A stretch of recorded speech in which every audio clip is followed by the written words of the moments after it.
There is in the land of Manar a vast still lake that is fed by no stream, and out of which no stream flows. 10,000 years ago there stood by its shore the mighty city of Sarnath.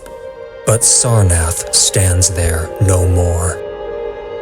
It is told that in the immemorial years when the world was young, before ever the men of Sarnath came to the land of Manar, another city stood beside the lake, the grey stone city of Ib, which was old as the lake itself, and peopled with beings not pleasing to behold.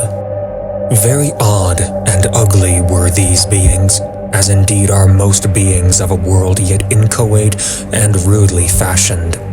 It is written on the brick cylinders of Kadatheron that the beings of Ib were in hue as green as the lake and the mists that rise above it, that they had bulging eyes, pouting, flabby lips, and curious ears, and were without voice. It is also written that they descended one night from the moon in a mist, they and the vast still lake and the grey stone city Ib. However this may be, it is certain that they worshipped a sea-green stone idol chiseled in the likeness of Bokrug, the great water lizard, before which they danced horribly when the moon was gibbous.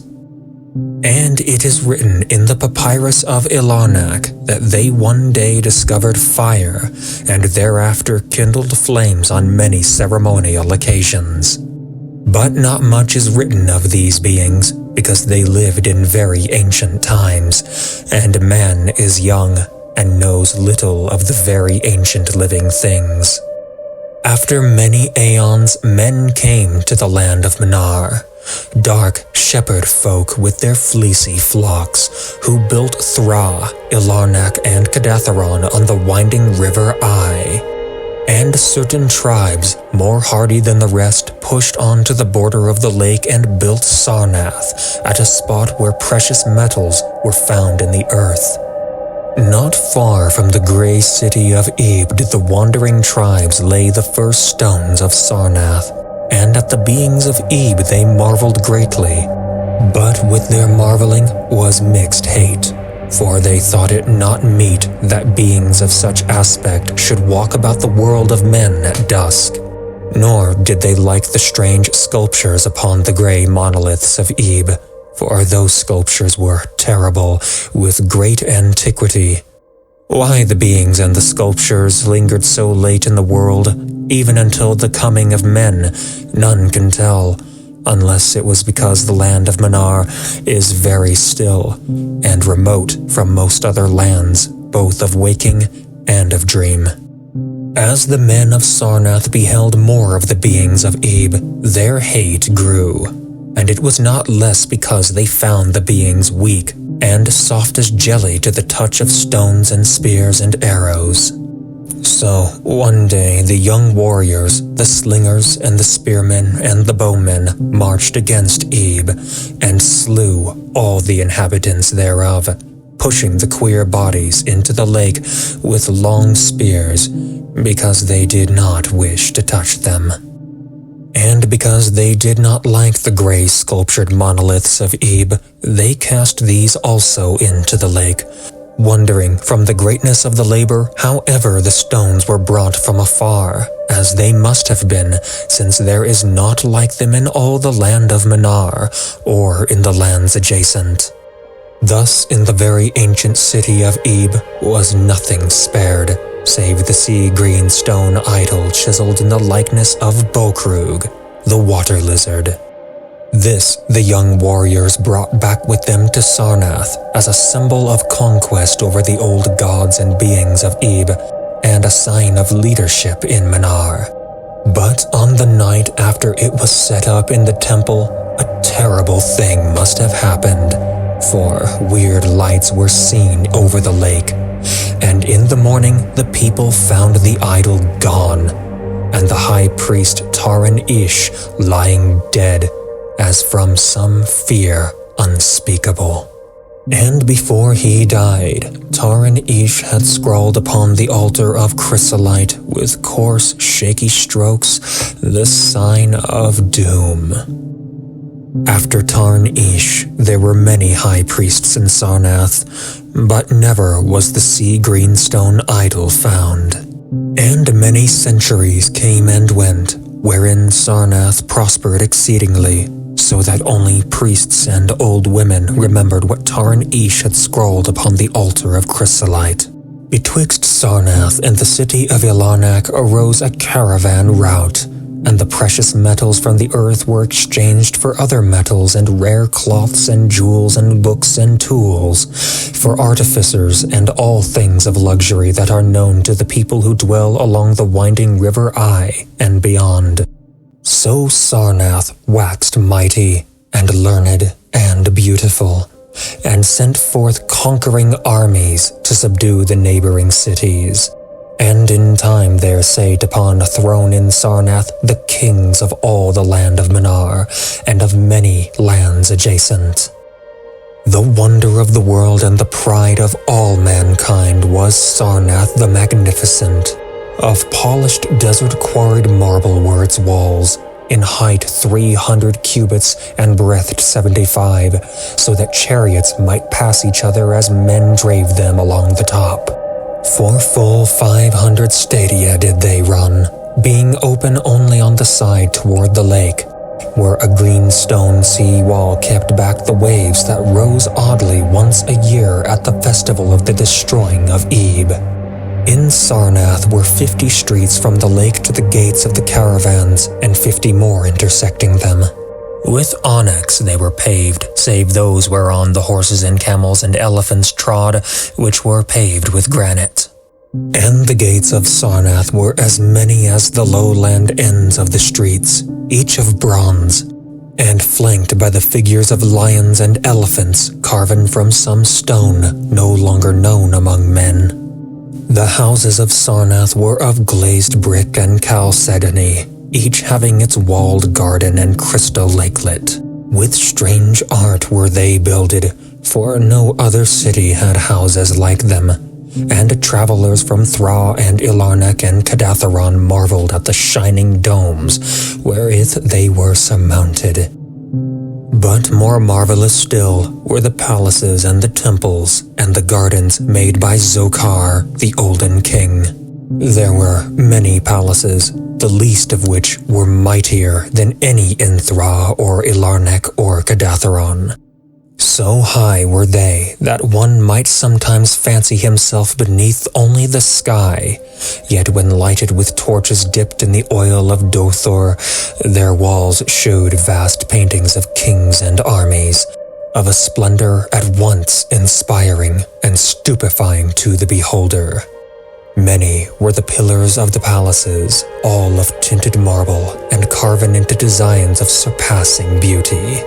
And in most of the palaces the floors were mosaics of beryl and lapis lazuli and sardonyx and carbuncle and other choice materials, so disposed that the beholder might fancy himself walking over beds of the rarest flowers. And there were likewise fountains which cast scented waters about in pleasing jets arranged with cunning art. Outshining all others was the palace of the kings of Minar and of the lands adjacent. On a pair of golden crouching lions rested the throne, many steps above the gleaming floor, and it was wrought of one piece of ivory, though no man lives who knows when so vast a piece could have come. In that palace there were also many galleries, and many amphitheaters where lions and men and elephants battled at the pleasure of the kings. Sometimes the amphitheaters were flooded with water conveyed from the lake in mighty aqueducts, and then were enacted stirring sea fights or combats betwixt swimmers and deadly marine things. Lofty and amazing were the 17 tower-like temples of Sarnath, fashioned of a bright multicolored stone not known elsewhere. 8 full thousand cubits high stood the greatest among them, wherein the high priests dwelt with a magnificence scarce less than that of the kings. On the ground were halls as vast and splendid as those of the palaces, where gathered throngs in worship of Zo-Kalar, and Tamash and Loban, the chief gods of Sarnath, whose incense-enveloped shrines were as the thrones of monarchs. Not like the icons of other gods were those of Zo-Kalar and Tamash and Loban, for so close to life were they that one might swear the graceful bearded gods themselves sate on the ivory thrones. And up unending steps of shining zircon was the tower chamber, wherefrom the high priests looked out over the city and the plains and the lake by day, and the cryptic moon and significant stars and planets and their reflections in the lake by night. Here was done the very secret and ancient rite in detestation of Bokrug, the water lizard, and here rested the altar of chrysolite which bore the doom scrawl of Taran Ish. Wonderful likewise were the gardens made by Zokar, the olden king. In the center of Sarnath they lay, covering a great space and encircled by a high wall. And they were surmounted by a mighty dome of glass, through which shone the sun and moon and stars and planets when it was clear, and from which were hung fulgent images of the sun and moon and stars and planets when it was not clear.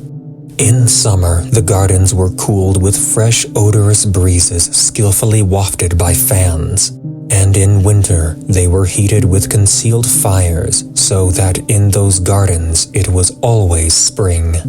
There ran little streams over bright pebbles, dividing meads of green and gardens of many hues, and spanned by a multitude of bridges. Many were the waterfalls in their courses, and many were the lilied lakelets into which they expanded. Over the streams and lakelets rode white swans, whilst the music of rare birds chimed in with the melody of the waters. In ordered terraces rose the green banks, adorned here and there with bowers of vines and sweet blossoms, and seats and benches of marble and porphyry. And there were many small shrines and temples where one might rest or pray to small gods. Each year there was celebrated in Sarnath the feast of the destroying of Ib, at which time wine, song, dancing, and merriment of every kind abounded. Great honors were then paid to the shades of those who had annihilated the odd ancient beings, and the memory of those beings and of their elder gods was derided by dancers and lutanists crowned with roses from the gardens of Zokar. And the kings would look out over the lake and curse the bones of the dead that lay beneath it. At first the high priests liked not these festivals, for there had descended amongst them queer tales of how the sea-green Iacon had vanished, and how Taran Ish had died from fear, and left a warning. And they said that from their high tower they sometimes saw lights beneath the waters of the lake. But as many years passed without calamity, even the priests laughed and cursed and joined in the orgies of the feasters. Indeed, had they not themselves in their high tower often performed the very ancient and secret rite in detestation of Bokrug the water lizard? And 1,000 years of riches and delight passed over Sarnath, wonder of the world and pride of all mankind. Gorgeous beyond thought was the feast of the 1,000th year of the destroying of Ib. For a decade it had been talked of in the land of Manar, and as it drew nigh, there came to Sarnath on horses and camels and elephants men from Thra, Ilarnak, and Kadatharon, and all the cities of Manar and the lands beyond.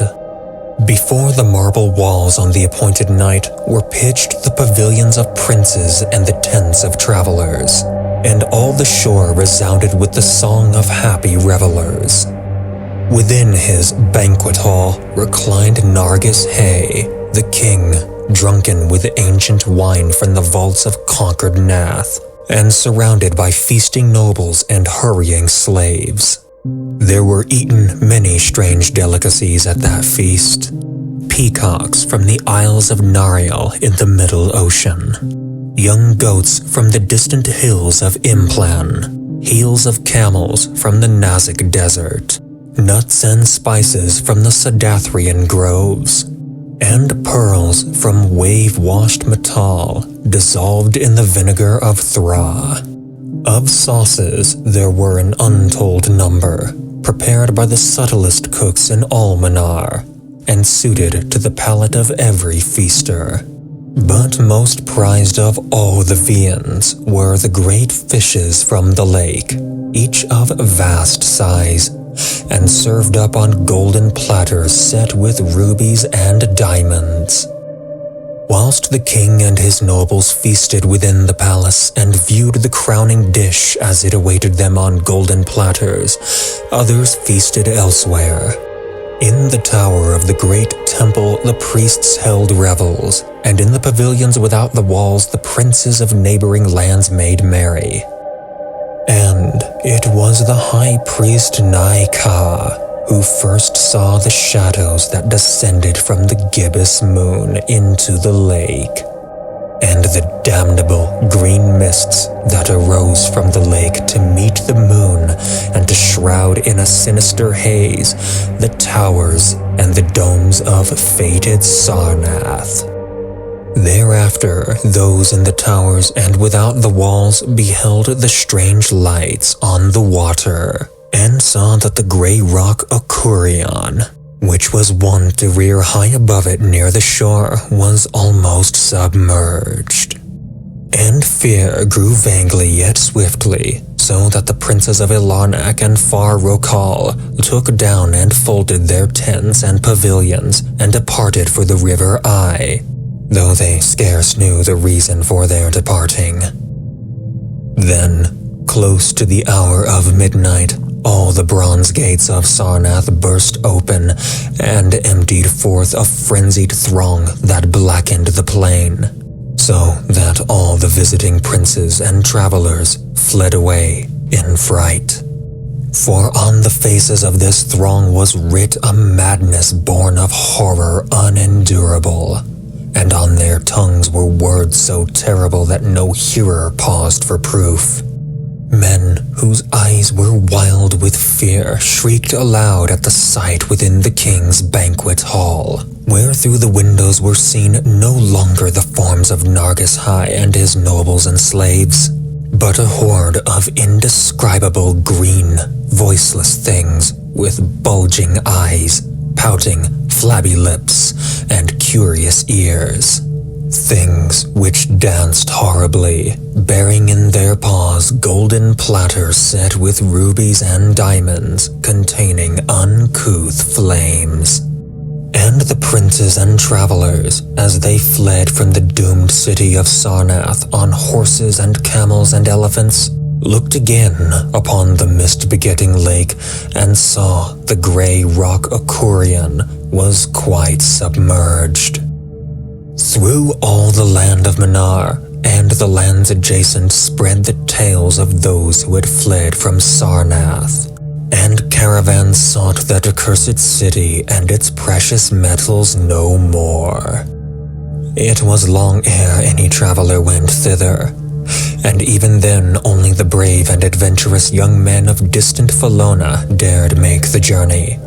Adventurous young men of yellow hair and blue eyes, who are no kin to the men of Manar.